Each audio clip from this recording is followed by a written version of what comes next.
South Indian super star అయిన రజనీకాంత్ అతను నాకు చెప్పిన విషయం ఏమిటంటే, నేను బస్ కండక్టర్గా జాయిన్ అయ్యాను.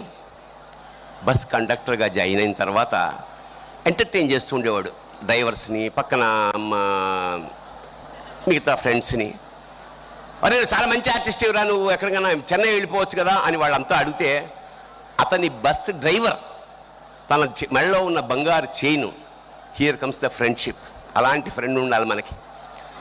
ఒక చైన్ మెడలోంచి ఇచ్చి నువ్వు ఎడరా ఎప్పటికైనా అంటే, పాపం ఆ డబ్బు, ఆ చైన్ అమ్ముకున్న డబ్బుతోటి చెన్నై వచ్చి, చెన్నైలో చాలా స్టూడియోల్లో వేషాల కోసం ట్రై చేసి కుదరక అడయార్ ఫిల్మ్ ఇన్స్టిట్యూట్లో స్టూడెంట్గా చేరి గురువుని చాలా చాలా వినయ విధేయతలతో ఉండి నేర్చుకుని, మళ్ళీ అతనికి వర్కౌట్ కాక again he went back to Karnataka.